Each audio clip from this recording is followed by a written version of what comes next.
వాసుదేవ. నమస్కారం. ఆపదామపహర్తారం దాతారం సర్వసంపదాం లోకాభిరామం శ్రీరామం భూయో భూయో నమామ్యహం. హనుమానంజనాసూను వాయుపుత్రో మహాబలః రామేష్టః ఫల్గుణసఖః పింగాక్షో అమితవిక్రమः ఉదధిక్రమణశ్చైవ సీతాశోకవినాశకः లక్ష్మణప్రాణదాతా చ దశగ్రీవస్య దర్పః. ద్వాదశైతాని నామాని కపీంద్రస్య మహాత్మనః స్వాపకాలే పఠేన్నిత్యం యాత్రాకాలే విశేషతః. తస్య మృత్యుభయం నాస్తి సర్వత్ర విజయీ భవేత్. తస్య మృత్యుభయం నాస్తి సర్వత్ర విజయీ భవేత్. తస్య మృత్యుభయం నాస్తి సర్వత్ర విజయీ భవేత్. శ్రీరాఘవం దశరథాత్మజమప్రమేయం సీతాపతిం రఘుకులాన్వయరత్నదీపం ఆజానుబాహుమరవిందదళాయతాక్షం రామం నిశాచర వినాశకరం నమామి. రామాయ రామభద్రాయ రామచంద్రాయ వేధసే రఘునాథాయ నాథాయ సీతాయా పతయే నమః. నమోస్తు రామాయ సలక్ష్మణాయ దేవ్యై చ తస్యై జనకాత్మజాయై. నమోస్తు రుద్రేంద్రయమానిలేభ్యో నమోస్తు చంద్రార్కమరుద్గణేభ్యః. తదున్నసం పాండురదంతమవ్రణం శుచిస్మితం పద్మపలాశలోచనం ద్రక్ష్యేతదార్యావదనం కదాన్వహం ప్రసన్నతారాధిపతుల్యదర్శనం. కూజంతం రామ రామేతి మధురం మధురాక్షరం ఆరుహ్య కవితాశాఖాం వందే వాల్మీకికోకిలం.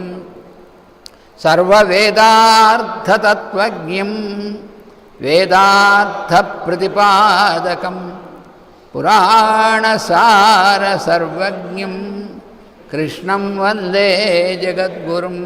అస్మద్గురుభ్యో నమః.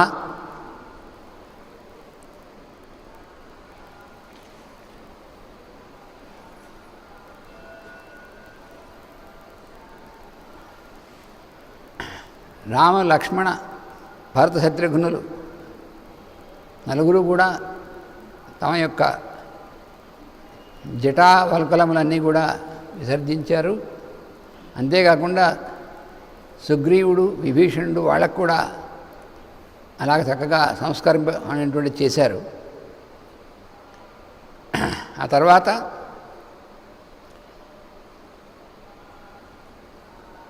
ప్రతికర్మ చ రామస్య కారయామాస వీర్యవాన్ లక్ష్మణస్య చ లక్ష్మీవాన్ ఇక్ష్వాకుకులవర్ధనః. ఇక్ష్వాకుకులవర్ధనుడైనటువంటి లక్ష్మణుడికి అలాగే శ్రీరామచంద్రుడికి కూడా శత్రుఘ్నుడు ఆయన ఏర్పాటు చేసినటువంటి విధంగా శత్రుఘ్నుడు ఇప్పుడు ఈ వాడినటువంటి విశేషణాలు రాముడికి వర్తిస్తాయి, ఇవన్నీ కూడాను లక్ష్మణుడికి వర్తిస్తాయి, శత్రుఘ్నుడికి వర్తిస్తాయి. అటువంటి విశేషణాలను వేశాడు. ఆ నలుగురు అన్నదమ్ములకు కూడా అవి వర్తించేటువంటి విధంగా.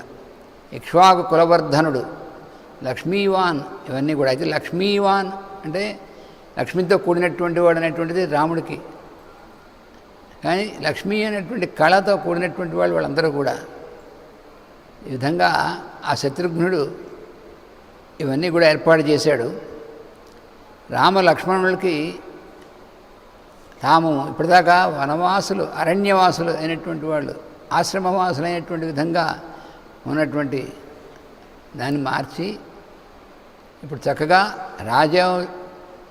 రాజకుమారులు ఆయన సాక్షాత్తు రాజు కాబోతున్నాడు.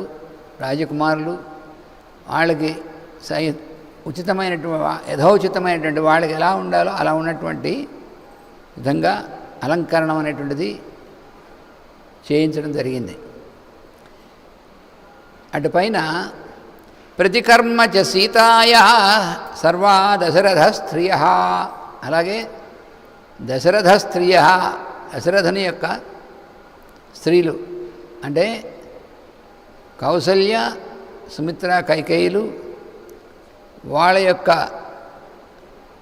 ఆ అంతఃపురంలో ఉన్నటువంటి మిగిలినటువంటి స్త్రీలు వాళ్ళందరూ కూడా వాళ్ళు ఏం చేశారంటే ఆత్మనైవ తదా చక్రుర్మనస్విన్యో మనోహరం, వాళ్ళందరూ కూడా మనస్విన్య, చక్కటి మంచి మనస్సుతో ఉన్నటువంటి వాళ్ళందరూ కూడా వాళ్ళందరూ ఏం చేశారంటే సీతాదేవిని ఆత్మనైవ, తాము ఎలాగైతే ఎటువంటి చక్కటి అలంకారములతో తర్వాత ఆ రాజోచితమైనటువంటి విధంగా ఉన్నారో సీతాదేవిని కూడా అటువంటి విధంగా అలంకరించడం అనేటువంటిది వాళ్ళు చేశారు. తతో వానరపత్నీనాం సర్వాసామేవ శోభనం చకార యత్నాత్ కౌసల్య ప్రహృష్టా పుత్రవత్సలా. తతః అంటే అప్పుడు పుత్రవత్సల కౌసల్య,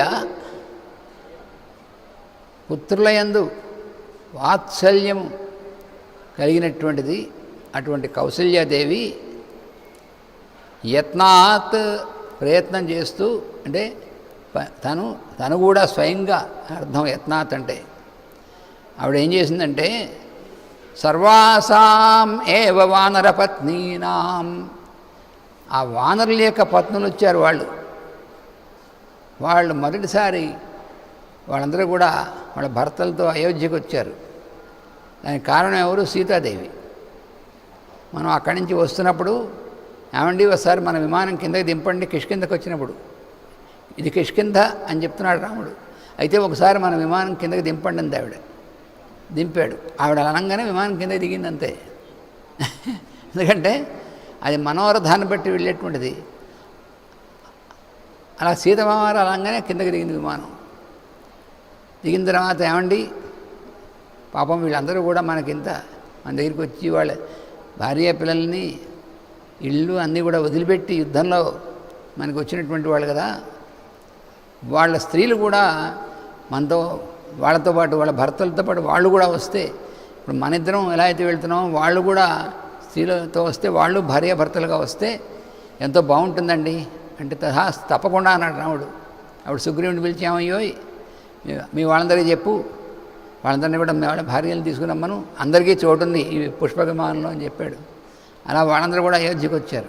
అందుకని ఇప్పుడు వాళ్ళందరికీ కూడా ఈ విధంగా చక్కటి అలంకారం అది చేయిస్తుంది కౌసల్య. వానరపత్నీనాం సర్వాసాం, అందరికీ అలా చేయించడం అనేటువంటిది చేయిస్తూ కౌసల్య గురించి పుత్రవత్సల అన్నాడు. పుత్రుల ఎందు, కొడుకు ఎందు. ఇప్పుడంటే పుత్రవత్సల అని ఏకవచనమా బహువచనమా అని అనుమానం వస్తుంది. అంటే ఇక్కడ పుత్రుడు యందు వత్సల అయినా పుత్రవత్సలే, పుత్రుల యందు వత్సల అయినా పుత్రవత్సలే అవుతుంది. అందుకని తన కొడుకు మీద మాత్రమే వాత్సల్యం కలిగినటువంటిదా, అలా అయితే అందరికీ ఎందుకు చేస్తుంది? కాబట్టి అందరినీ తన పిల్లలుగా భావించేటువంటిది, అందరి యందు తన పిల్లలుగా వాత్సల్యం చూపించేటువంటిది అనేటువంటిది స్పష్టంగా ఉందన్నమాట ఇందులో. అటువంటిది కౌసల్యాదేవి. అటువంటిది కాకపోతే ఆమె గర్భాన ఆయన శ్రీమన్నారాయణుడు అవతరించడం అనేటువంటిది అది అవుతుందండి. అందువల్ల అంతటి మహా వాత్సల్యం భావం కలిగినటువంటిది అందరి యందు కూడా. అందువల్ల ఆవిడ అందరికీ కూడా అలా అలంకారం చేయించింది.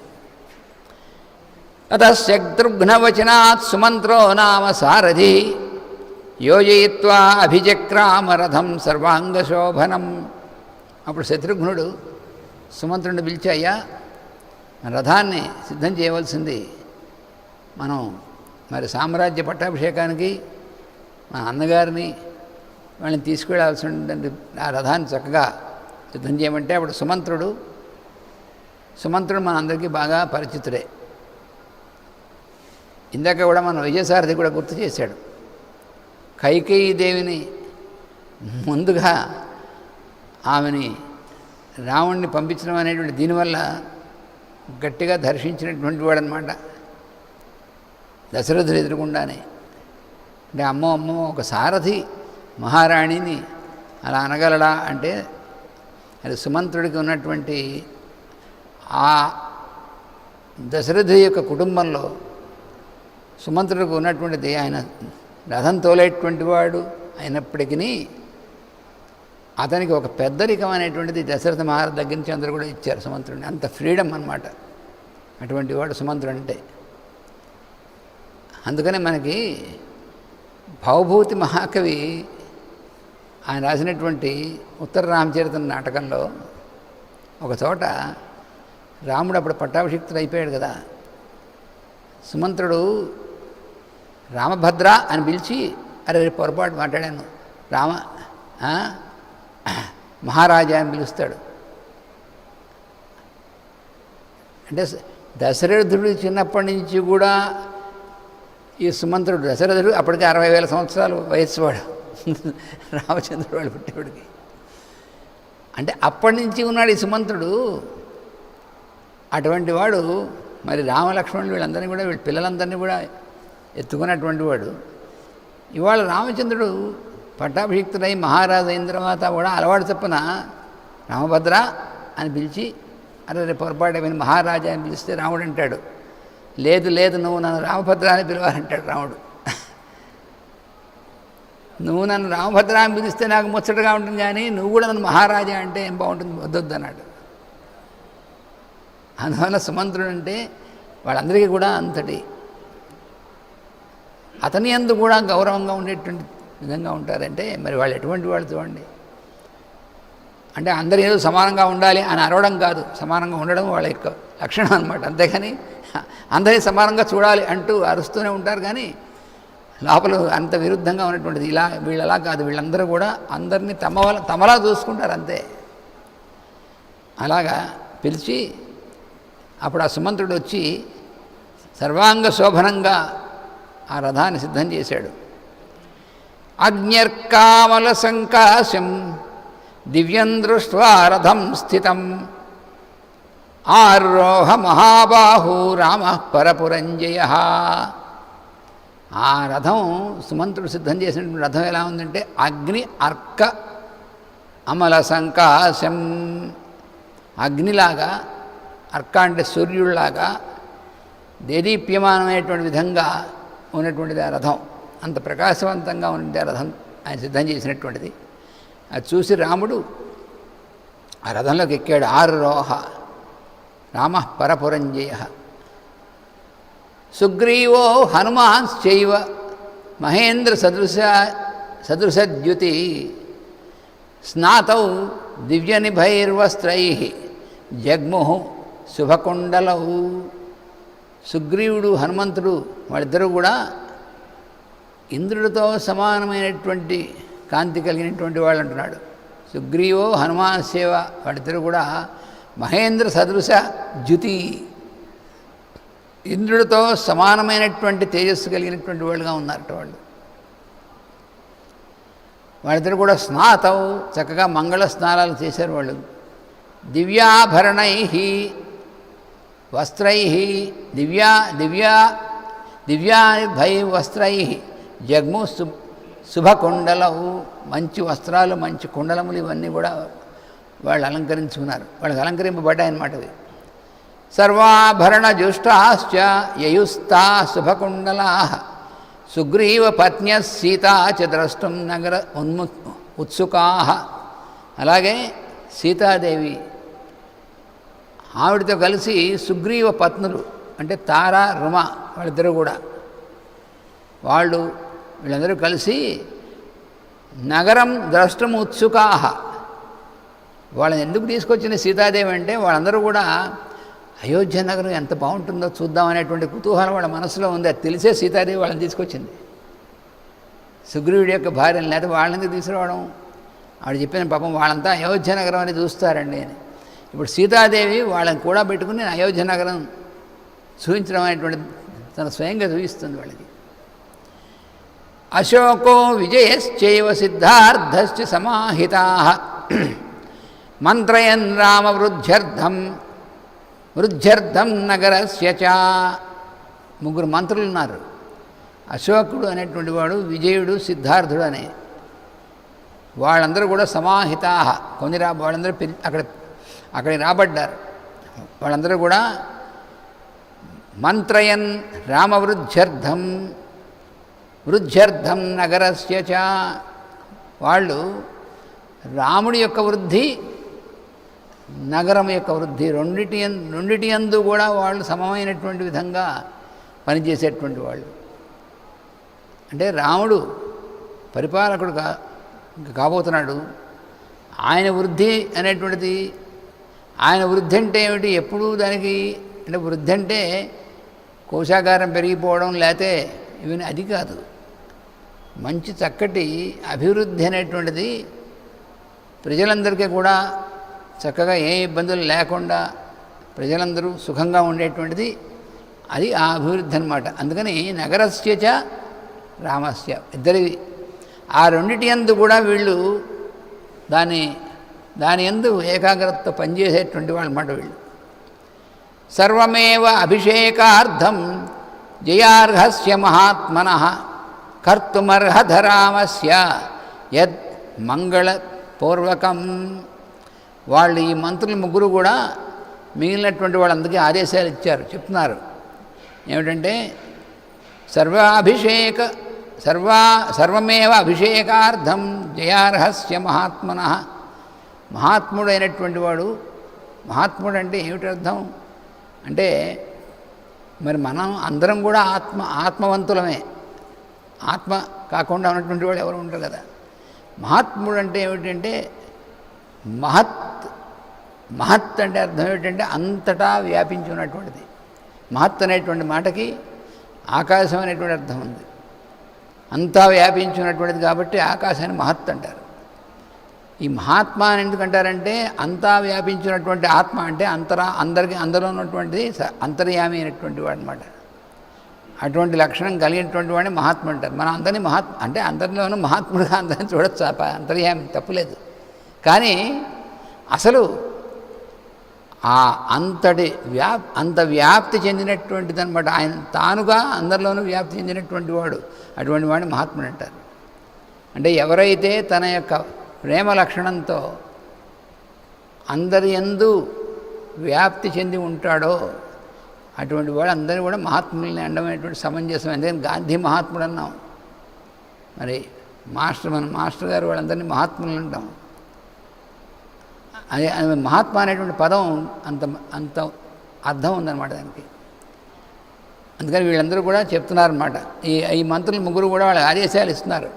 మహాత్ముడైనటువంటి శ్రీరాముడికి ఆయన యొక్క అభిషేకం జరిగేటువంటి దాని కోసం అవసరమైనటువంటి పనులన్నీ కూడా మంగళపూర్వకమైనటువంటివన్నీ కూడా మీరు వెంటనే సిద్ధం చేయండి అని చెప్పాడు సేవకులతో. వాళ్ళ ముగ్గురు చెప్పారు.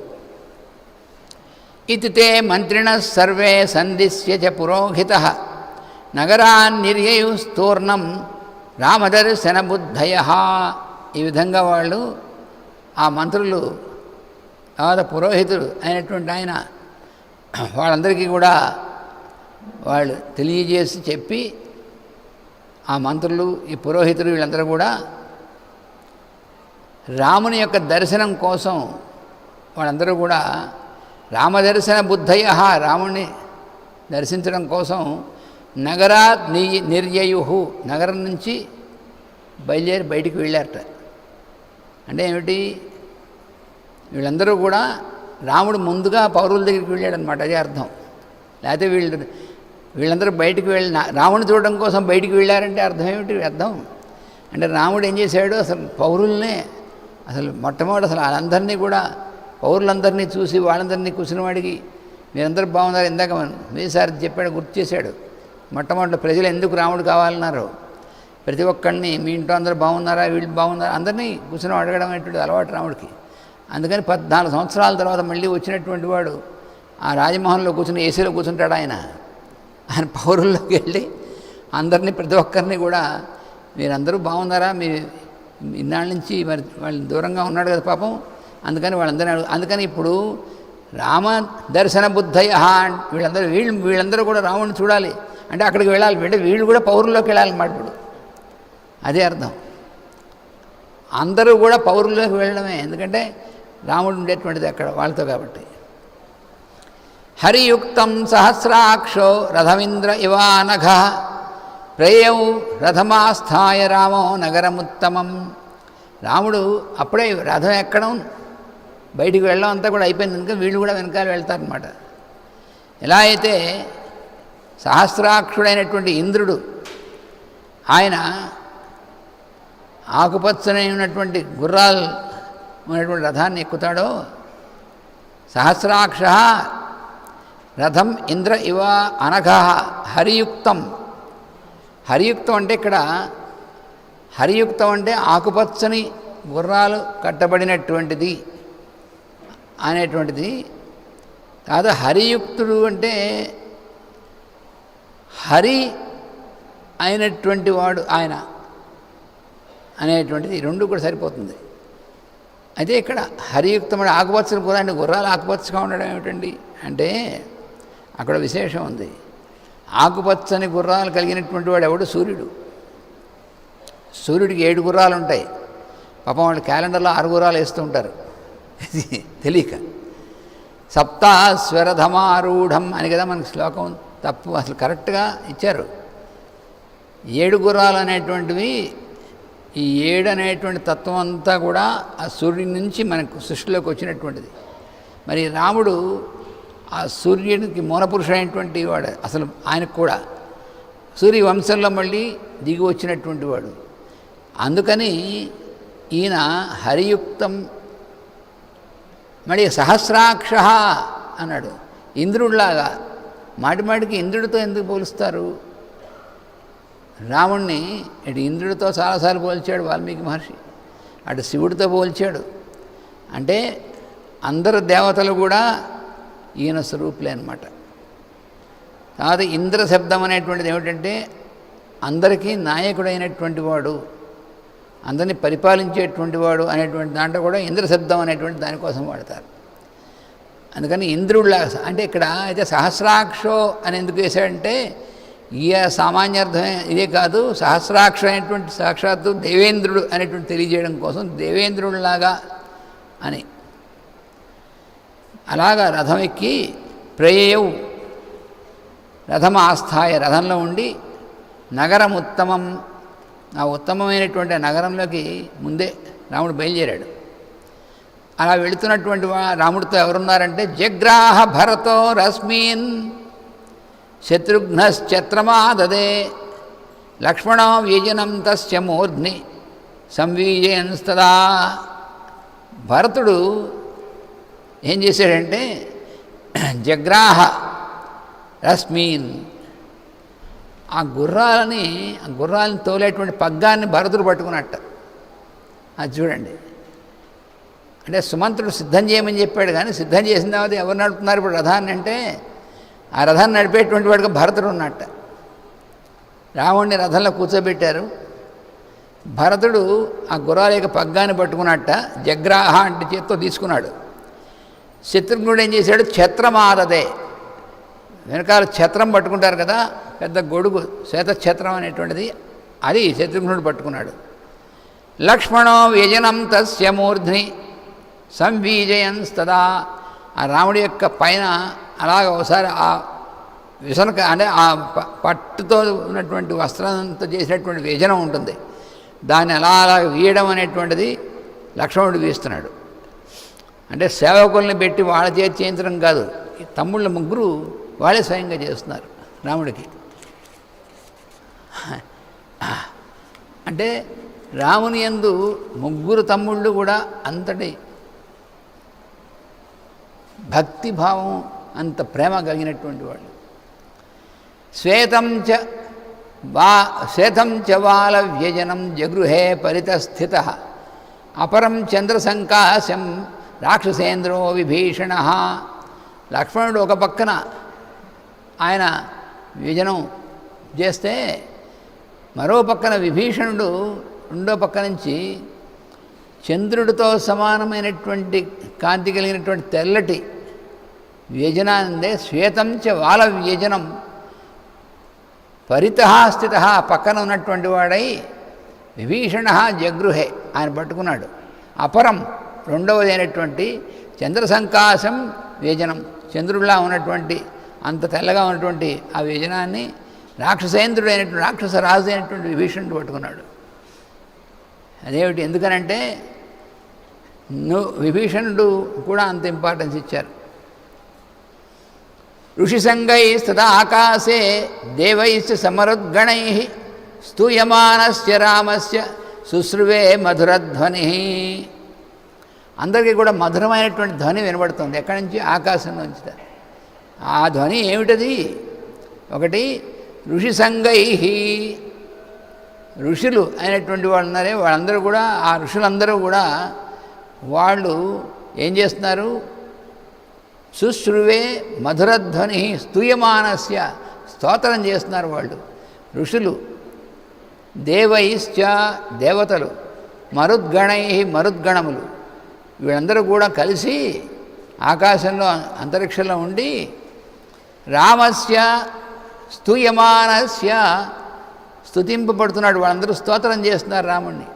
మధురమైనటువంటి ధ్వని, ఆ ధ్వని అందరూ కూడా వింటున్నారు. అలా మధురమైనటువంటి ధ్వని వినబడుతుంది ఆకాశంలో. తతశత్రుంజయం నామ కుంజరం పర్వతోత్తమం ఆరురోహ మహాతేజా సుగ్రీవ ప్లవగర్షభ.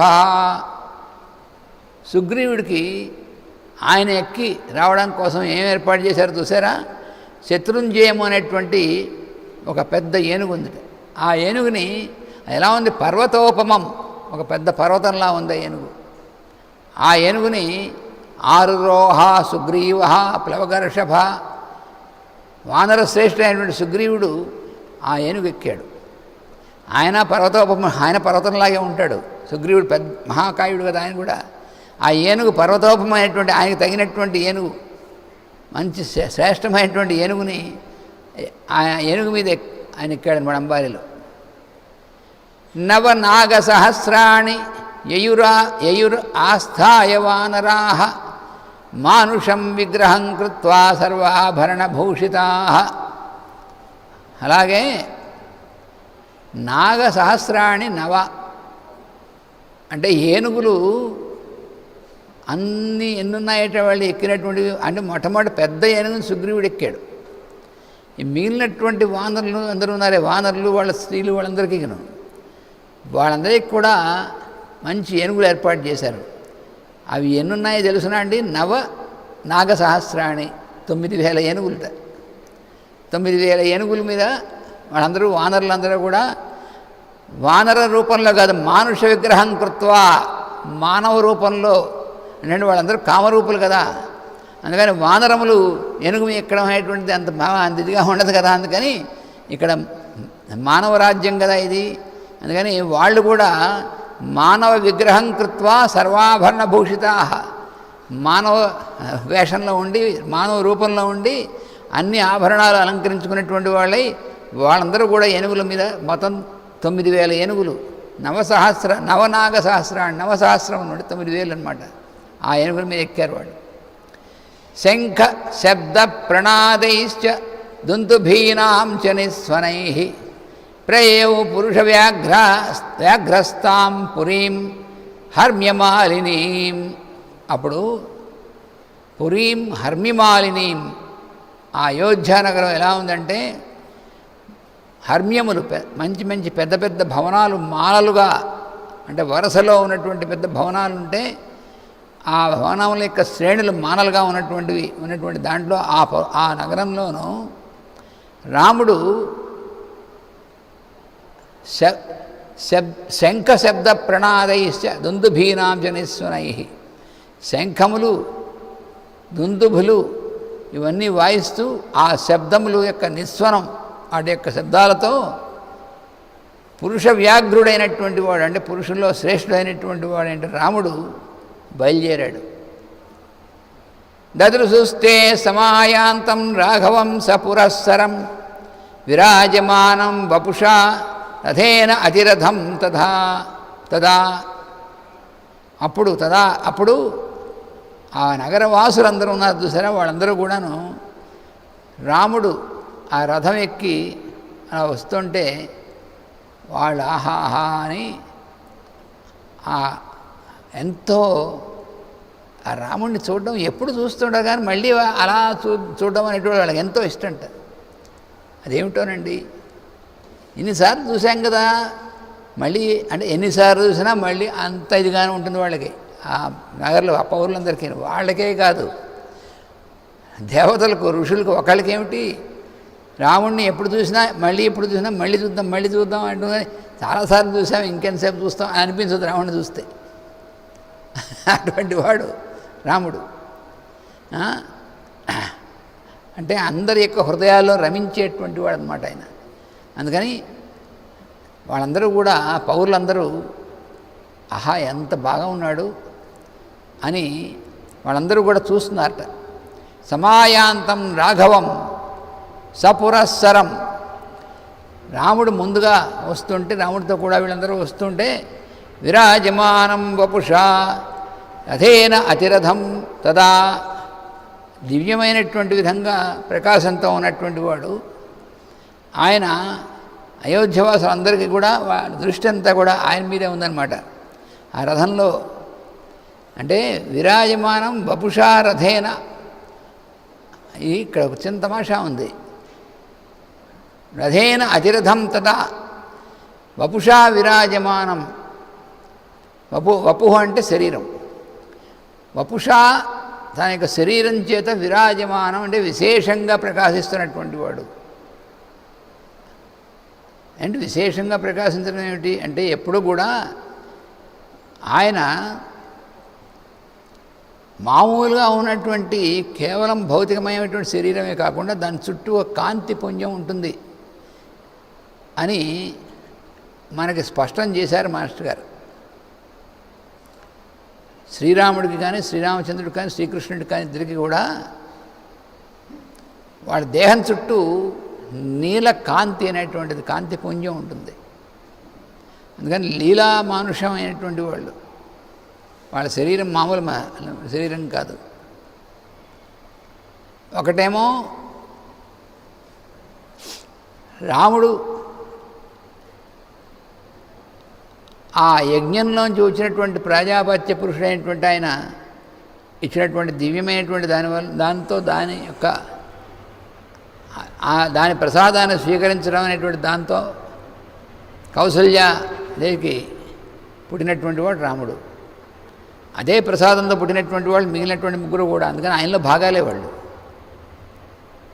అందుకని ఆ శరీరం, ఆ రాముడి యొక్క శరీరం అనేటువంటిది ఎందుకు అంత ఇదిగా ఉంటుందంటే ఆ కాంతి పుణ్యం అనేటువంటిది ఎప్పుడు కూడా ఉంటుంది. కృష్ణుడికి కూడా అంతే. ఎందుకంటే కృష్ణావతారంలో ఉన్నటువంటి విశేషం కూడా ఆ దేవకీ గర్భంలో పెరిగినటువంటి శిశువు యొక్క శరీరంలోకి ఆ ప్రసవం అవుతున్నటువంటి క్షణంలో ఆ స్వామి యొక్క దివ్యమైనటువంటి తేజస్సుతో నిక్షిప్తం అందులో ఆయన మహాశరీరుడుగా కనిపించి వెంటనే ఆ శిశువులోకి ప్రవేశించడం జరగడం అది మనకి అద్భుతమైనటువంటి సన్నివేశం అందులో మన భాగవతంలో. ఆయనకి కృష్ణుడికి కూడా అంతే, చుట్టూ కూడా కాంతి పుంజం ఉంటుంది, నీలకాంతి అంటే ఆకాశం యొక్క రంగు ఎలా ఉంటుందో అటువంటి కాంతి పుంజం ఉంటుంది. అది అప్రాకృత శరీరము అన్నారు. అందువలన ఆ శరీరాన్ని చూసి అందరూ మోహపడుతూ ఉంటారు. ఇది అందుకని ఈయన్ని కూడా ఎప్పుడు ఎందుకు చూడాలనిపిస్తుంది అంటే అది కారణం. అలాగా రాముడిని చూస్తున్నట్టు వాళ్ళందరూ. తే వర్ధయిత్వా కాకుత్సం రామేణ ప్రతినందితా అనుజగ్ముర్మహాత్మానం భ్రాతృభి పరివారితం. అప్పుడు వాళ్ళు రాముడు ఆయన ఎక్కినటువంటి రథం అలా వెళ్తుంటే ముందు ఆ రథం వస్తుంటే చూస్తున్నారు. ఆ రథం అలా వస్తూ మళ్ళీ వీళ్ళని దాటి వెళుతూ ఉంటుంది కదా, అలా చూస్తూనే ఉన్నారు. అక్కడికి అలా చూస్తూనే ఉంటారు వాళ్ళు. వర్ధయిత్వా కాకుత్సం, వర్ధయిత్వా కాకుత్సం, కాకుత్స వంశంలో ఉద్భవించినటువంటి ఈయన్ని రామేణ ప్రతినందితా. ఆ రాముణ్ణి అలా చూస్తూ వాళ్ళు వర్ధయిత్వం అంటే వృద్ధి పొందించారు. వాళ్ళు రాముణ్ణి వాళ్ళు వృద్ధి పొందించడం ఏమిటి మాటకు అర్థం? అదే వర్ధయిత్వం అంటే వాళ్ళు వృద్ధి పొందారు. ఏమిటి వృద్ధి పొందడం అంటే ఆ రాముని యొక్క దర్శనం అనేటువంటిది ఏదైతే ఉందో దానివల్ల కలిగేటువంటి వాళ్ళకి దివ్యానుభూతి ఏదైతే ఉందో అది అంతకంతకి వాళ్ళలో ఆ రాముడు ఇంకా నిండిపోవడం అనేటువంటిది వాళ్ళ హృదయాల్లో వాళ్ళలో. ఆ విధంగా వాళ్ళు రాముణ్ణి తమలో వృద్ధి పొందుతున్నాడు. అంటే తమలో ప్రతి ఒక్కళ్ళ హృదయాల్లో రాముడు అలా పెరిగిపోతున్నాడు అనమాట. అలా చేసుకున్నటువంటి వాళ్ళే అంటే రాముడే నింపేసుకుంటున్నారు వాళ్ళు.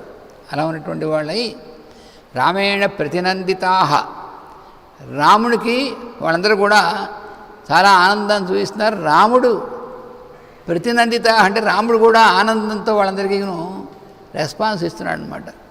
చాలా అంటే రాముడిని వీళ్ళు అభినందిస్తూ ఉంటే రాముడు కూడా వీళ్ళందరినీ కూడా తిరిగి అభినందిస్తున్నాడు. దాంతో వాళ్ళు అలా ఉన్నటువంటి వాళ్ళు ఏం చేశారు, ఇప్పుడు ఆజగ్ముర్మహాత్మానం అనుజగ్ముర్మహాత్మానం. వాళ్ళు అక్కడ ఆగిపోలేదు రాముడు వెళ్ళిపోతుంటే. అలా తాడిన తర్వాత రాముడితో పాటు వాళ్ళు కూడా బయలుదేరారు. వాళ్ళు మొట్టమొదటి రాముడు అక్కడి నుంచి వస్తున్నాడు. అలా అలా అలా చూస్తూ ఉన్నారు. అలాగా దగ్గరగా వచ్చాడు. ఇలా వెళ్తున్న రథం చూశారు. ఆ రథం ఇలా అవగానే వీళ్ళు తిరిగిపోయారు. రథం వెనక బయలుదేరిపోయారు. అక్కడితో ఆగిపోలేదు వాళ్ళు. టాటా బై బై చెప్పలేదు రాముడికి. రాముడితో కూడా వీళ్ళ అనుజగ్ముర్మహాత్మానం. ఎలా ఉన్నాడైనా భ్రాతృభి పరివారితం, తమ్ముళ్ళతో కూడా ఉన్నటువంటి వాడై, రథంలో తమ్ముళ్ళు చుట్టూ ఉన్నారు. అలా వాళ్ళతో కూడినటువంటి వాడై ఉన్నటువంటి ఆయన్ని అనుజగ్ముహు కూడా వెళ్తున్నారు వీళ్ళందరూ కూడా. అమాత్యైర్బ్రాహ్మణైశ్చైవ తథా ప్రకృతిభిర్వృతః శ్రియా విరురుచే రామో నక్షత్రైరివ చంద్రమాః. మళ్ళీ వేశాడు ఆయన వాల్మీకి మహర్షి. ఎలా అంటే ఇప్పుడు వీళ్ళందరూ కూడా అమాత్యై బ్రాహ్మణైశ్చైవ, మంత్రులు మిగిలినటువంటి బ్రాహ్మణోత్తములైనటువంటి వాళ్ళు, ఆ పురోహితులు వాళ్ళు, తర్వాత ప్రకృతిభి అంటే మిగిలినటువంటి పౌరులు ప్రజలు అందరి చేత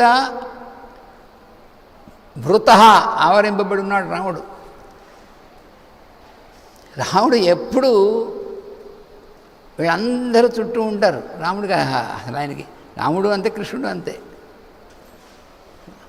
అందరూ అసలు వాళ్ళు కాని వాళ్ళు ఎవరున్నారు అసలు అందరూ ఆయన చుట్టూ ఉంటారు. అందుకని మంత్రులు, పురోహితులు, పౌరులు అందరూ కూడా ఉంటే వాళ్ళందరి మధ్యలో ఉన్నటువంటి రాముడు ఎలా ఉన్నాడని చెప్తున్నాడంటే వాల్మీకి మహర్షి, శ్రీయారుచే మంచి శోభతో ఉన్నట్ట. ఎలాగా? నక్షత్రైర్వ చంద్రమా, నక్షత్రముల మధ్యలో చంద్రుడు ఎలా అయితే వెలిగిపోతూ ఉంటాడో వీళ్ళందరూ నక్షత్రాలు అయితే రాముడు మధ్యలో ఉన్నటువంటి చంద్రుడు అని చెప్తున్నాడు అనమాట.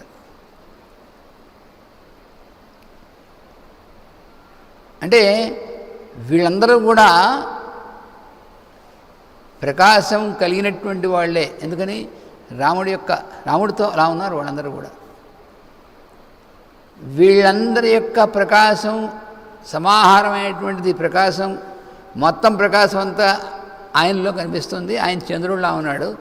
వీళ్ళందరూ కూడా ప్రతి ఒక్కళ్ళు ఆ కొంచెం కొంచెం ప్రకాశం అందరిలోనూ ఉన్నటువంటిది. ఎందుకని అందరూ హృదయంలో రాముడు ఉన్నాడు కాబట్టి అలా ఉన్నారు. వాళ్ళ రిలేషన్షిప్ అలా ఉంది వాళ్ళందరికీ. నక్షత్రములు, తారకలు, ఆ తారకలు చంద్రుడు, పూర్ణ చంద్రుడు మధ్యలో తారకల చుట్టూ మనం చూసినప్పుడు ఎలా ఉంటుందో అలాంటి శోభగా ఉంది, కనిపిస్తుంది అన్నమాట. ఇలా చుట్టూ వీళ్ళందరితో ఉన్నటువంటి రాముడిని చూస్తే స పురోగామిభి స్తూర్యై తాళ స్వస్తికపాణిభి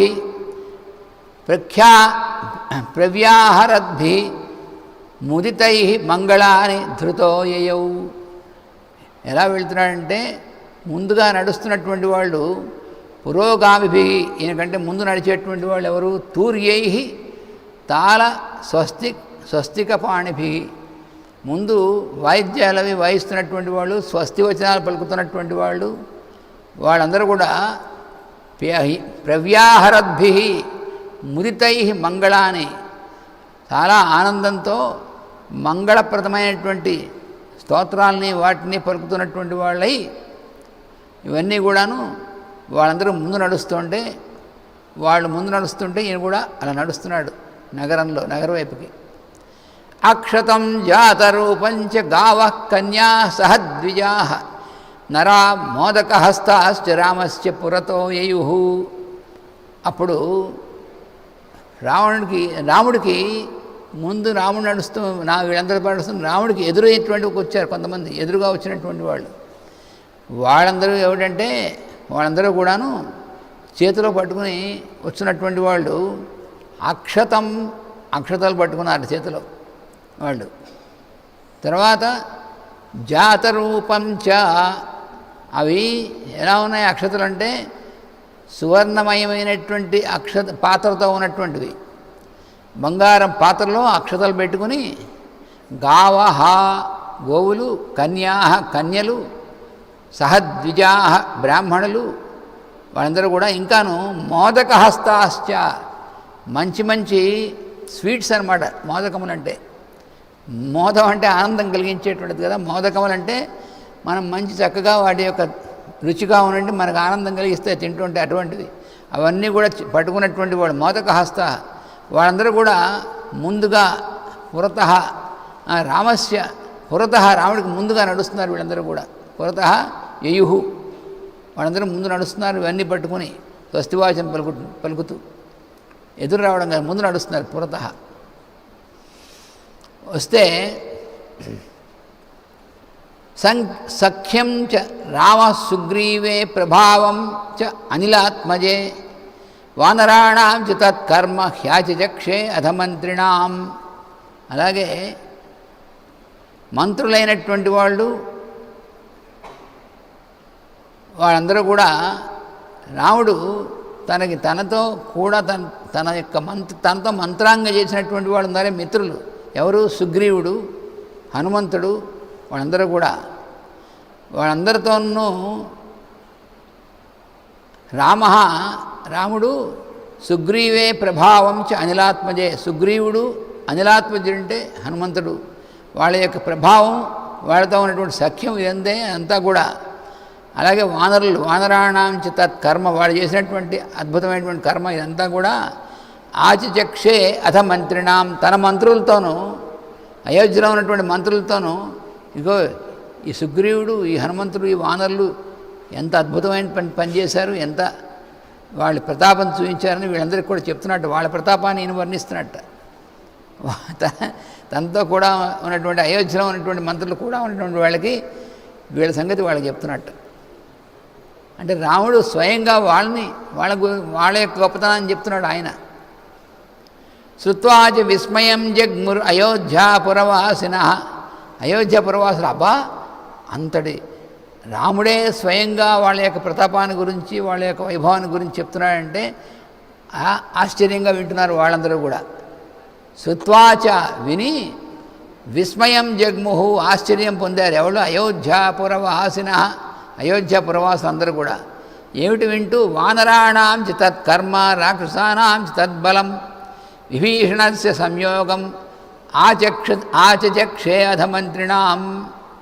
ఈ మంత్రులందరికీ కూడా రాముడు అందరికీ వివరించి చెప్తున్నాడు కదా. అంతా కూడాను ఏమిటంటే వానరులు చేసినటువంటి అద్భుతమైనటువంటి పని, వాళ్ళు చేసినటువంటి సామాన్య విషయమా?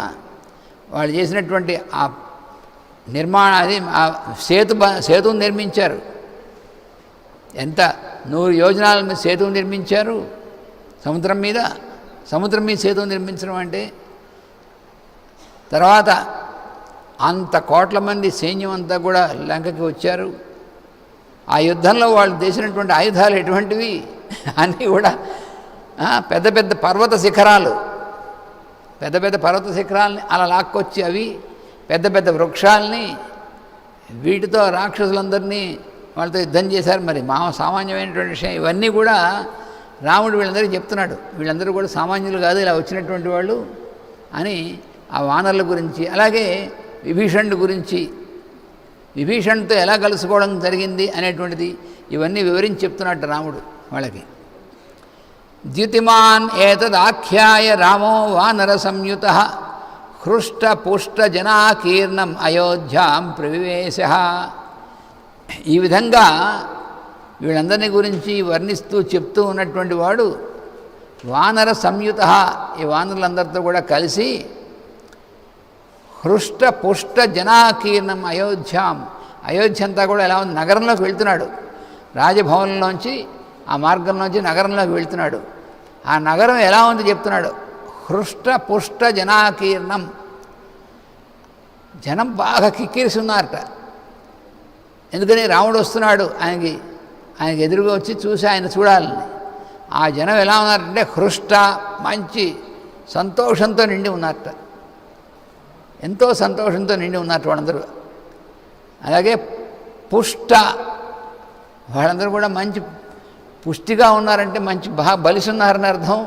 వాళ్ళందరూ అంటే అర్థం ఆ సంతోషంతో నిండి వాళ్ళు. సంతోషం అంటే మామూలు భౌతికంగా శరీరం వాళ్ళు బలవంతులే, వాళ్ళందరూ కూడా మంచి ఆరోగ్యం బలం ఉన్నటువంటి వాళ్ళే, అంతేగాని మామూలుగా కాదు.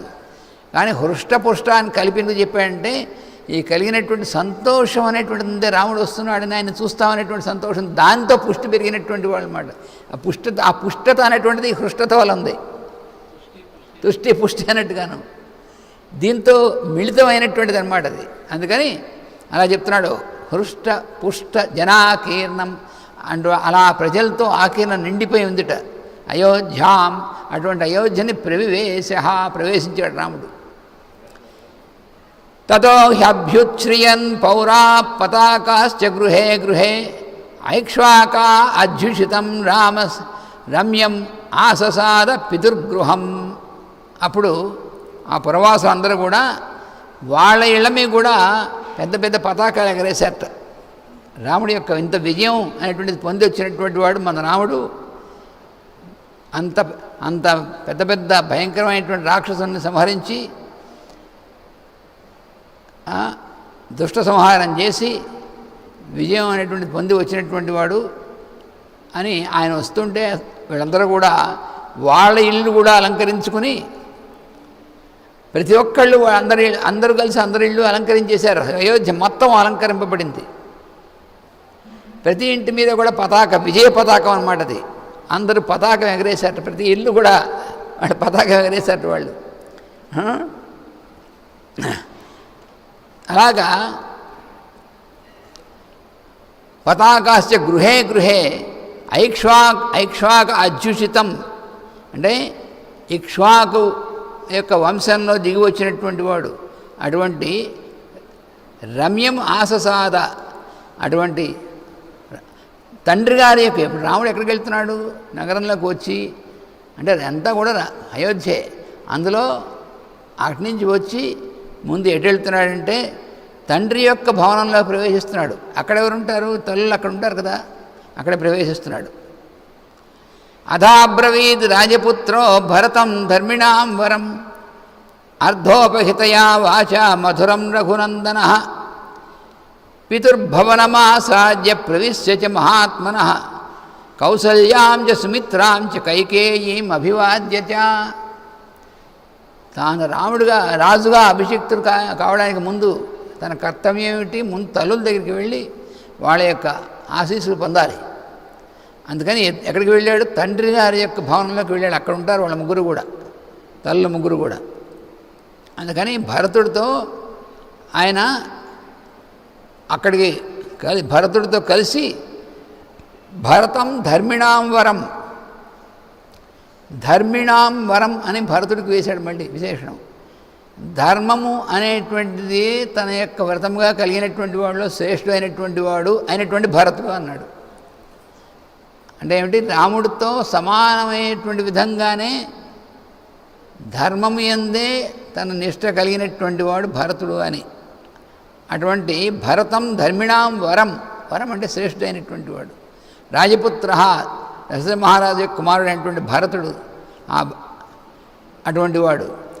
అటువంటి వాడితో రాముడు అధా అబ్రవీత్, వాడితో అన్నాడు అర్ధోపహితయా వాచ మధురం రఘునందన, మధురమైనటువంటి వాక్కుతో అన్నాడనమాట. ఏమనంటే పితుర్భవనమాసాద్య ప్రవిశ్య చ మహాత్మనః, ఆ తండ్రి గారి యొక్క భవనంలోకి ప్రవేశించి కౌసల్య సుమిత్ర కైకేయి తల్లుల ముగ్గురికి కూడా అభివాద్య, వాళ్ళకి నమస్కారం చేస్తూ అప్పుడు అంటున్నాడు అనమాట.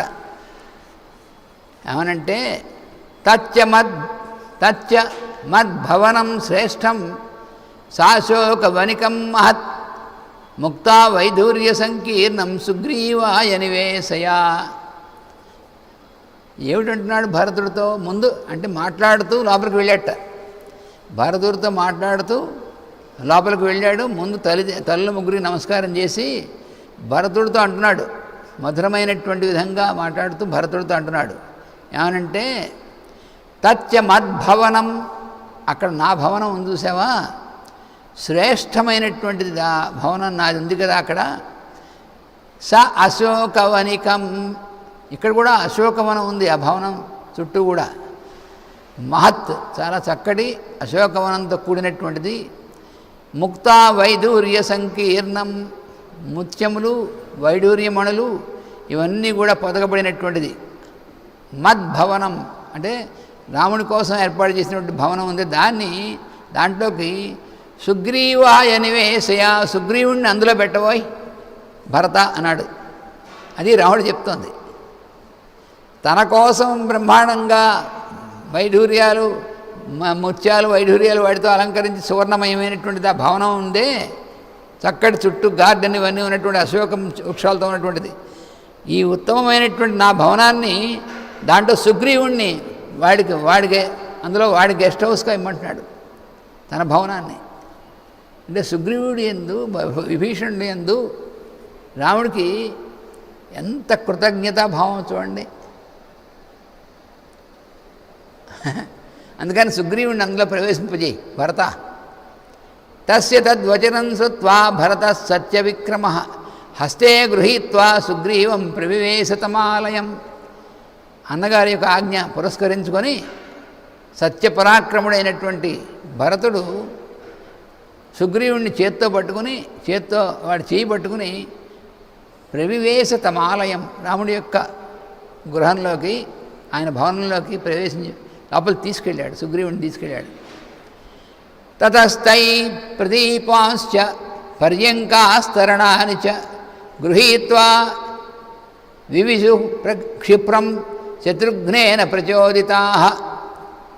అప్పుడు వెంటనే ఆ శత్రుఘ్నుడి యొక్క ఆజ్ఞతో సేవకులందరూ ఏం చేశారంటే వెంటనే అక్కడికి చక్కటి మంచి మంచి దీపాలు, బాగా వెలిగేటువంటి నూనెతో వేసేటువంటి దీపాలు ఉంటాయి కదా, ఆ దీపాలు ప్రదీపాంశ్చ మంచి దీపాలు, పర్యంకాస్తరణానిచ మంచి కంఫర్టబుల్గా ఉండేటువంటి బెడ్స్, పర్యంకములు, ఆస్తరణములు అంటే కార్పెట్స్, అవి గృహీత్వా అవన్నీ తీసుకుని వివిసు క్షిప్రం, వెంటనే వెళ్ళవన్నీ ఏర్పాటు చేశారు. శత్రుఘ్నుడు చెప్పాడు వెంటనే, ఎందుకంటే ఈ సుగ్రీవుడిని అందులో పెట్టమన్నాడు కదా, అందుకని భరతుడేమో ఆయన చేత్తో పట్టుకుని లోపల తీసుకెళ్తుంటే శత్రుఘ్నుడు వెంటనే సేవకుల చేత ఆయన తగినట్టుగా మంచి ఏర్పాటు చేసేసాడు ఆయన.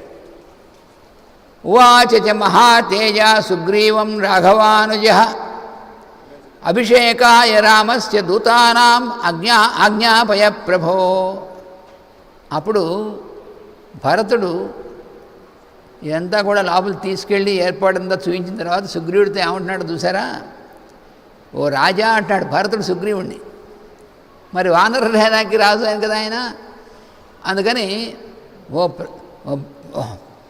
హే ప్రభో అంటున్నాడు. ఏమని ఉవాచ మహాతేజ సుగ్రీవం రాఘవానుజ, రాముడి తమ్ముడైనటువంటి భరతుడు సుగ్రీవుడితో, మహా తేజస్వంతుడైనటువంటి సుగ్రీవుడితో ఏమంటున్నాడంటే అభిషేకాయ రామస్య దూతాన్ ఆజ్ఞాపయ. రాముడికి అభిషేకం చేయడం కోసం జలం నీళ్లు పట్టరావాలి కదా అనేకమైనటువంటి నదుల నుంచి సముద్రాల నుంచిను, అందుకని నువ్వు నీ ఆజ్ఞతో కొంతమందిని పంపించవలసింది అన్నాడు. ఎందుకంటే వానరులు ఎంతసేపు ఉంటుంది, చాలా తేలిగ్గా వెళ్ళిపోయి ఏదైనా ఎక్కడి నుంచి అయినా తేగలరు వాళ్ళు. అలాంటి వేగం ఉంది, అలాంటి కామగమనం ఉంది, అన్నీ ఉన్నాయి వాళ్ళకి. అందుకని సుగ్రీవుడు చెప్పాడన్నమాట, ఈ పని ఆయనకు అప్పచెప్పాడు. అన్నగారి యొక్క అభిషేకానికి కావాల్సినటువంటి జలాన్ని తీసుకొచ్చేటువంటి పని నీ యొక్క వీళ్ళ చేత తెప్పించవలసింది అని భరతుడు చెప్పాడు ఆయనకి. సౌవర్ణాంచ వానరేంద్రాణం చతుర్నాం చతురో ఘటాన్ దదౌ క్షిప్రం స సుగ్రీవ సర్వరత్న విభూషితాన్. సుగ్రీవుడు ఏం చేశాడు తెలుసిన, వెంటనే 4 వానరులు పిలిచాడు. పిలిచి వానరేంద్రాణం చతుర్నాం, వానరుల్లో శ్రేష్ఠులైనటువంటి వాళ్ళందరూ కూడా సేనాపతులు అనేటువంటి వాళ్ళు 4 పిలిచాడు. వాళ్ళ 4కి కూడా 4 ఘటములు, కుండలు ఇచ్చాడు, కలశాలు ఇచ్చాడు. ఎటువంటివి ఆ కలశాలు? సర్వరత్న విభూషితాన్, రత్నాలు పగిలినటువంటి కలశాలను వాడికి ఇచ్చాడు. వాళ్ళందరికీ కూడా 4కి ఇచ్చి వెంటనే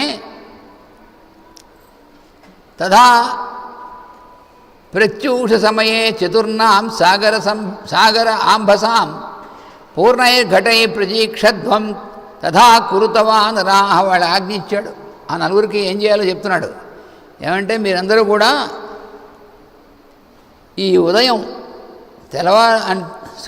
సూర్యోదయం అయ్యే సమయానికల్లా ఈ 4 కుండల్లోనూ 4 రకవైపులో ఉన్నటువంటి సముద్రాల నుంచి నీరు తీసుకొచ్చి సిద్ధంగా ఉంచి తర్వాత ఏం ఆజ్ఞ వస్తుందో అందుకు మీరు సిద్ధంగా ఉండండి అని చెప్పాడు వాళ్ళకి సుగ్రీవుడు. తన యొక్క సేనానులైనటువంటి వాళ్ళు, సుగ్రీవుడు వానర సేనానులు శ్రేష్ఠులైనటువంటి వాళ్ళు 4 పిలిచి మంచి సువర్ణంతో చేసినటువంటి కలశము, అందులో మంచి రత్నాలు పొదిగినటువంటిది, ఆ కలశాలు ఒక్కొక్కడికి ఇచ్చి పెద్ద కలశాలు, మీరు 4 వైపులకి వెళ్ళండి. భూమి చుట్టూ 4 వైపులా ఉన్నటువంటి సముద్రాలకు వెళ్ళి ఆ సముద్రంలో ఉన్నటువంటి జలాలు నింపుకుని సూర్యోదయం సమయానికల్లా సిద్ధంగా ఉండి తర్వాత ఏం చేయాలో ఆజ్ఞ వచ్చేంత వరకు కూడా మీరు సిద్ధంగా ఉండండి అని చెప్పాడు వాళ్ళకి. ఏవముక్త్వా మహాత్మానో వానరాః వారణోపమాః ఉపేతుర్గగనం శీఘ్రం గరుడా ఇవ శీఘ్రగాః. సుగ్రీవుడి యొక్క ఆజ్ఞ అవగానే వీళ్ళు 4 కూడా ఈ వానర వీరులైనటువంటి వాళ్ళు ఆకాశంలోకి వెంటనే ఎగిరేట. వాళ్ళు ప్లవంగములు కదా, వాళ్ళు ఎగరగలరు. వాళ్ళు ఎక్కడికైనా వెళ్ళగలరు, ఎక్కడైనా నేల మీద వెళ్ళగలరు, నీళ్ళలో వెళ్ళగలరు, ఆకాశంలో వెళ్ళగలరు, అన్ని చోట్ల వెళ్ళగలరు. అలాంటి మహాశక్తిమంతులైనటువంటి వాళ్ళు. అందుకని సుగ్రీవుడు వాళ్ళకి ఎప్పుడైతే చెప్పాడో వాళ్ళు వారణ ఉపమాహ,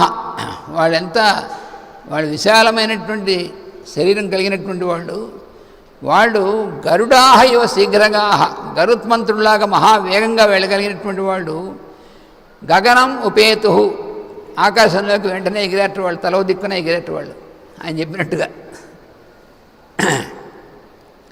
జాంబవాంశ్చ హనుమాంశ్చ వేగదర్శీ చ వానరః వృషభశ్చైవ కలశా జలపూర్ణాన్ అథ ఆనయన్. ఈ వెళ్ళినటువంటి వాళ్ళు వీళ్ళందరూ కూడా జాంబవంతుడు, హనుమంతుడు, వేగదర్శి, వృషభుడు అనేటువంటి నలుగురు అనమాట. ఆ నలుగురికి బయలుదేరారు వీళ్ళు. వాళ్ళు ఎటువంటి వాళ్ళు ఇంక చెప్పవలసిందే ఉంది. వాళ్ళ గురించి మనం చూసాం, వాళ్ళు చేసినటువంటివన్నీ కూడా. అటువంటి వాళ్ళు సుగ్రీవుడు చెప్పడం, వాళ్ళు వెళ్ళడం, తీసుకొని రావడం అయిపోతుందన్నమాట. అంత మనోజవం కలిగినటువంటి వాళ్ళు. అందుకని జాంబవంతుడు, హనుమంతుడు, వేగదర్శి, వృషభుడు అనేటువంటి వీళ్ళు విన్నారే, కలశాన్ జలపూర్ణాన్ ఆనయన్ ఇలా చెప్పాడు. వెళ్ళారు, తీసుకొచ్చేసారు వాళ్ళు. ఆ కలశాలు నింపేశారు, సముద్ర జలాన్ని తీసుకొచ్చేశారు.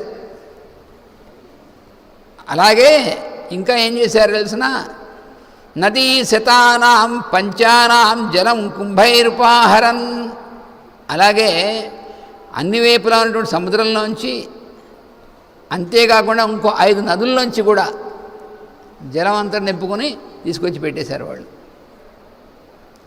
అంటే వాళ్ళు ఒక్కొక్కళ్ళు అంతటి శక్తిమంతులైనటువంటి వాళ్ళు అన్నమాట వాళ్ళు. పూర్వాత్ సముద్రాత్ కలశం జలపూర్ణం అధానయత్ సుషేణ సత్వసంపన్న సర్వరత్న విభూషితం. అలాగే తూర్పు వైపు ఉన్నటువంటి సముద్రం నుంచి ఈ సుషేణుడు అనేటువంటి ఆయన కూడా వెళ్ళి ఆ అన్ని రత్నాలతో అలంకరింపబడినటువంటి ఆ బంగారు కలశం వాడు పట్టుకెళ్ళి దాని నిండా నీళ్లు తీసుకొచ్చాడు. ఆయన కూడా తీసుకొచ్చాడు. వృషభో దక్షిణాత్ తూర్ణం సముద్ర జలమానయత్. వృషభుడు అనేటువంటి ఆయన దక్షిణం వైపుకి వెళ్ళి అక్కడి దక్షిణ సముద్రం నుంచి పట్టుకొచ్చాడు. రత్న చందన కర్పూరై సమృతం కాంచనం ఘటం. అలా బంగారంతో చేయబడినటువంటి కలశంలో రత్నములు, చందనము, కర్పూరము దాంతో కూడినటువంటి దాంట్లో అందులో నింపుకొని వచ్చాడు ఆయన. గవయ పశ్చిమాత్ తోయం ఆజహార మహార్ణవాత్ రత్నకుంభేన మహత శీతం మారుత విక్రమ. మారుతం అంటే బాగా వాయువు లాంటి వేగం కలిగినటువంటి వాడు. ఇంకో ఆయన గవయుడు అనేటువంటి ఆయన పశ్చిమ సముద్రం వైపుకి వెళ్ళి దాంట్లో ఆ మంచి శ్రేష్టమైనటువంటి కలశంలో చల్లటి జలం తీసుకుని ఆయన వచ్చాడు. ఉత్తరా జలం శీఘ్రం గరుడ అనిల విక్రమ ఆజహార సధర్మాత్మ అనిల సర్వగుణాన్విత. అలాగే గరుడులాగా వాయువులాగా తీవ్రమైనటువంటి వేగం కలిగినటువంటి వాడు, అన్ని సర్వగుణాలు కలిగినటువంటి వాడు అయినటువంటి అనిలాత్మజుడు అయినటువంటి హనుమంతుడు ఆయన ఉత్తర సముద్రం నుంచి జలం తీసుకొచ్చేసాడు. అంతా కూడా జలం అంతా సిద్ధం చేశారనమాట. తతస్థైర్వానర శ్రేష్ఠైర్ ఆనీతం ప్రేక్షిత జలం అభిషేకాయ రామస్య శత్రుఘ్న సచివై సహ పురోహితాయ శ్రేష్ఠాయ సుహృద్భ్యశ్చన్యవేదయత్. ఇలా వీళ్ళందరూ తీసుకొచ్చారు, ఆ కలశాలు పెట్టేశారు. వెంటనే తీసుకొచ్చి సిద్ధంగా పెట్టేశారు. అప్పుడు చూశాడు భరతుడు, చూశాడు శత్రుఘ్నుడు, చూశాడు. చూసి అవన్నీ కూడా సిద్ధంగా ఉన్నాయనేటువంటి చూసి ఆయన ఏం చేశాడంటే పురోహితుడు గురువుగారు అయినటువంటి వశిష్ఠుల వారికిను తన మిగిలినటువంటి స్నేహితులు ఎవరైతే సిద్ధం చేస్తున్నారో రాముడి యొక్క అభిషేకం కోసం వాళ్ళందరికీ కూడా ఇదిగో సిద్ధంగా ఉన్నాయి అని చెప్పి ఇవన్నీ కూడా వాళ్ళకి అప్పచెప్పాడనమాట. శత్రుఘ్నుడు చేశాడు.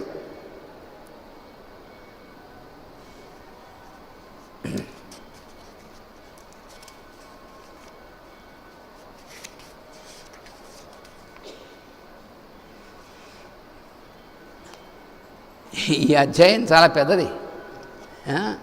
ఇంకొక 10 నిమిషాలు కొన్ని శ్లోకాలు చెప్పుకుందాం. అందుకని ఇంకా రేపు పూర్తి అవ్వాల్సిన అధ్యాయం ఇది. వశిష్ఠో వామదేవశ్చ జాబాలిరథ కాశ్యపః కాత్యాయన సుయజ్ఞశ్చ గౌతమో విజయస్తథా అభ్యషించన్ నరవ్యాఘ్రం ప్రసన్నేన సుగంధిన సలిలేన సహస్రాక్షం వసవో వాసవం యథా. వసువులు అయినటువంటి వాళ్ళు, అష్టవసువులు అయినటువంటి వాళ్ళు ఇంద్రుణ్ణి ఎలాగైతే ఈ పవిత్రమైనటువంటి జలంతో వాళ్ళు అభిషేకించారో అలాగా వశిష్ఠుడు, వామదేవుడు, జాబాలి, కశ్యపుడు, కాత్యాయనుడు, సుయజ్ఞుడు, గౌతముడు, విజయుడు అనేటువంటి వీళ్ళందరూ కూడా వచ్చి వాళ్ళు సుగంధంతో కూడినటువంటి ఈ జలం ఉందే, ఈ నీరుని, ఆ నీటిని సీతారాములిద్దరిని కూర్చోబెట్టి వాళ్ళకి అభిషేకం చేశారు ఈ నీటితో. ఋత్విగ్భిర్ బ్రాహ్మణై పూర్వం కన్యాభిర్ మంత్రిభిస్తథా యోధైశ్చేవ అభ్యషించస్తే సంప్రహృష్టై సనైగమై సర్వౌషధిరసైశ్చాపి దేవతైర్నభసి స్థితై చతుర్భిర్లోకపాలైశ్చ సర్వవేదైశ్చ సంగతే. అలాగే ఋత్విక్కులైనటువంటి బ్రాహ్మణులు కన్యాభి, కన్యల చేత, మంత్రుల చేత, తర్వాత యోధైశ్చైవ, యోధులైనటువంటి వాళ్ళు అంటే వాళ్ళ సేనానాయకులు మొదలైనటువంటి పెద్ద పెద్ద వాళ్ళు వాళ్ళ చేత, సంప్రహృష్టై, వాళ్ళంతా అంతా ఆనందంతో ఉన్నటువంటి వాళ్ళు వాళ్ళ చేత, సర్వౌషధి రసైశ్చాపి, ఔషధుల యొక్క రసాలు, మంచి శ్రేష్టమైనటువంటి ఔషధ వృక్షాలు అన్నటువంటి ఉంటాయి, వాటి యొక్క రసాలు, వాటి యొక్క జ్యూస్ తీసినటువంటి వాటితో ఉన్నటువంటిది, దేవతైర్నభసి స్థితై, అందరూ కూడా దేవతలందరూ కూడా ఆకాశంలో ఉండి చూస్తుంటే, అలాగే చతుర్భిర్లోకపాలైశ్చ, లోకపాలకులైనటువంటి వాళ్ళు, 4 దిక్కులు పరిపాలించేటువంటి వాళ్ళు, అలాగే సర్వవేదైశ్చ సంగతై, అన్ని వేదములు అనేటువంటివి వాటితో, వాటి యొక్క ఆ వేద స్వరంతో కూడినటువంటి వాళ్ళందరూ కూడా ఆకాశం నుంచి ఉన్నారు. వాళ్ళు అలా నుంచి చూస్తూ ఉండగా వీళ్ళందరి చేత కూడా అభిషేకం చేయించారన్నమాట. వీళ్ళందరూ అభిషేకం చేశారు. ముందు ఆ జలంతో చేశారు, తర్వాత వీటితో చేశారు. బ్రహ్మణా నిర్మితం పూర్వం కిరీటం రత్నశోభితం అభిషిక్త పురాయేన మనుస్తం దీప్తతేజసం తస్య అన్వవాయే రాజాన క్రమాద్ ఏన అభిషేజితాః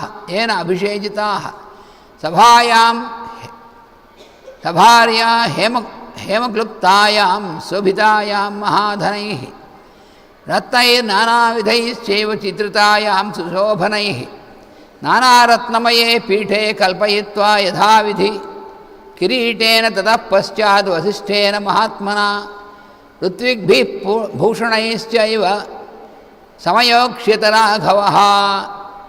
అప్పుడు ఏం చేశారంటే, బ్రహ్మగారు స్వయంగా నిర్మించినటువంటి ఒక దివ్యమైనటువంటి వెలిగిపోతున్నటువంటి కిరీటం, ఆ కిరీటం ఎటువంటిదంటే, పూర్వం మనువు దగ్గర నుంచి ప్రారంభించి మొట్టమొదట మనువుని అభిషేకించినప్పుడు ఆయనకి బ్రహ్మగారు మనువుకి దొరికాడు ఆ కిరీటాన్ని.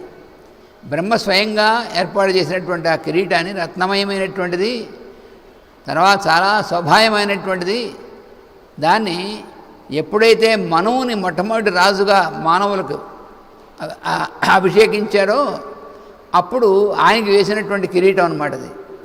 ఆ తర్వాత తస్య అన్వవాయే, ఆయన యొక్క వంశంలో తర్వాత వచ్చినటువంటి రాజులందరికీ కూడా క్రమాత్ ఏన అభిషేచితాః, వరుస క్రమంలో రాజులందరూ అందులో జన్మించినటువంటి పరిపాలకులైనటువంటి వాళ్ళందరినీ కూడా ఆ విధంగానే అభిషేకం చేసేప్పుడు ఆ కిరీటం అలాగ వాళ్ళు పెట్టడం అనేటువంటిది, ఆ కిరీటంతో అలంకరింపబడినటువంటి వాళ్ళని, అటువంటి కిరీటం అది హేమక్లుప్తాయాం శోభితాయాం మహాధనై, అది సువర్ణ నిర్మితమైనటువంటిది. అటువంటిది ఎప్పుడు కూడా సభాభవనంలో ఉంచుతారన్నమాట. అది సభాభవనంలోకి వచ్చినప్పుడు ఆ కిరీటం అనేటువంటిది ఆ పరిపాలకుడైనటువంటి వాడికి అలంకరించడం. అందుకని మొట్టమొదటిగా రాజ్యాభిషిక్తుడైనటువంటి ఆయనకి మొట్టమొదటి ఆ కిరీటాన్ని ఆయనకి తొడుగుతారన్నమాట. అటువంటి సిద్ధం చేశారు. అప్పుడు వశిష్ఠ మహాముని మిగిలినటువంటి ఋత్విక్కులతో కలిసి ఆ కిరీటాన్ని రామునికి యొక్క శిరస్సు మీద పెట్టాడు వశిష్ఠుడు. ఛత్రం చ తస్యతి జగ్రాహ శత్రుఘ్న పాండురం శుభం. ఆ కిరీటం అనేటువంటిది అలంకరించిన తర్వాత వశిష్ఠుడు ఆ వెంటనే శత్రుఘ్నుడు తెల్లగా ఉన్నటువంటి ఆ చక్కటి ఛత్రాన్ని అంటే పైనటువంటి గొడుగుని ఆయన శ్వేతం వాల వ్యజనం సుగ్రీవో వానరేశ్వర, అలాగే తెల్లగా ఉన్నటువంటి వ్యజనం అటు ఇటు వీచేటువంటిది ఏదైతే ఉందో చామరం ఇలా అటు ఇటు వీస్తారు కదా, దాన్ని వ్యజనం అంటే విసినికర్రని అర్థం. ఇక్కడ విసినికర్ర అంటే మామూలుగా తాటాకులు విసినికర్రలు అవి కావు, అది రాజోచితమైనటువంటి చామరం అన్నమాట. అది దాన్ని సుగ్రీవుడు పట్టుకున్నాడు. అపరం చంద్రసంకాశం రాక్షసేంద్రో విభీషణ. ఆ చామరాలు రెండు వైపులా ఉంటాయి, ఒక పక్కన సుగ్రీవుడు ఒక పక్కన విభీషణుడు, వాళ్ళిద్దరూ పట్టుకున్నారు. అలా పట్టుకున్నటువంటిది.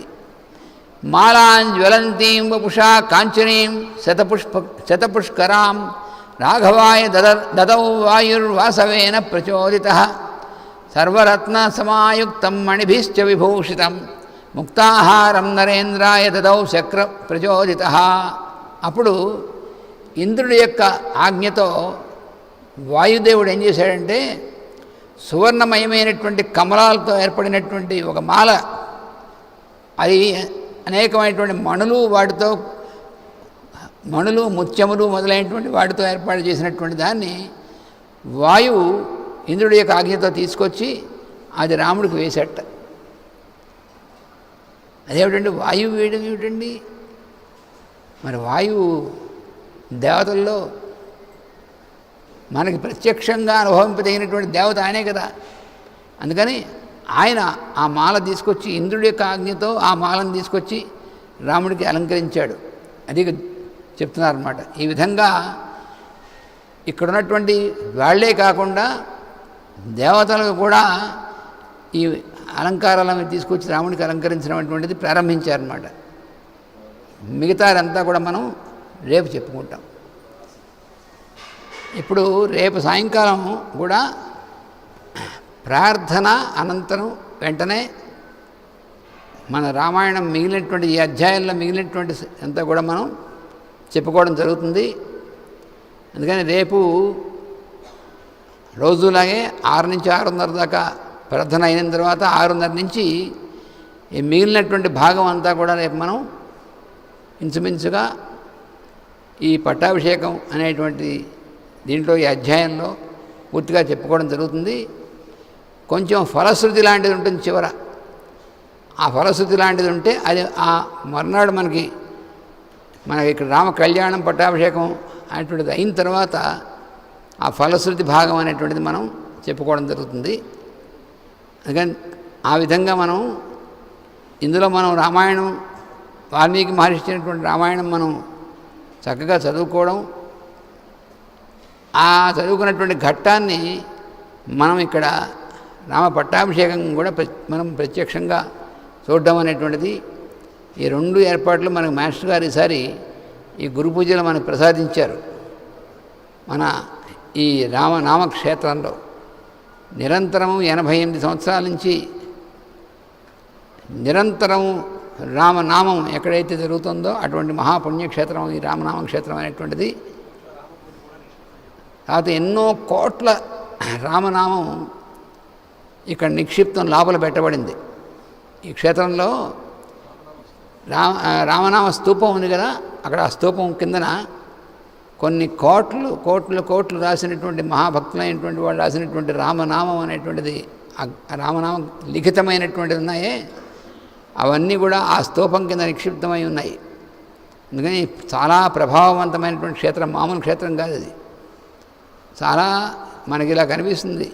అంత ప్రభావమైనటువంటి క్షేత్రంలో మనకి శ్రీరామచంద్రుడి యొక్క సీతారామవారి యొక్క అనుగ్రహం చేత, అలాగే మన మాస్టర్ గారి యొక్క అనుగ్రహం చేత, పూజ్యులైనటువంటి తాతగారు కొత్త రామకోటయ్య గారి యొక్క వజ్ర సంకల్పంతో,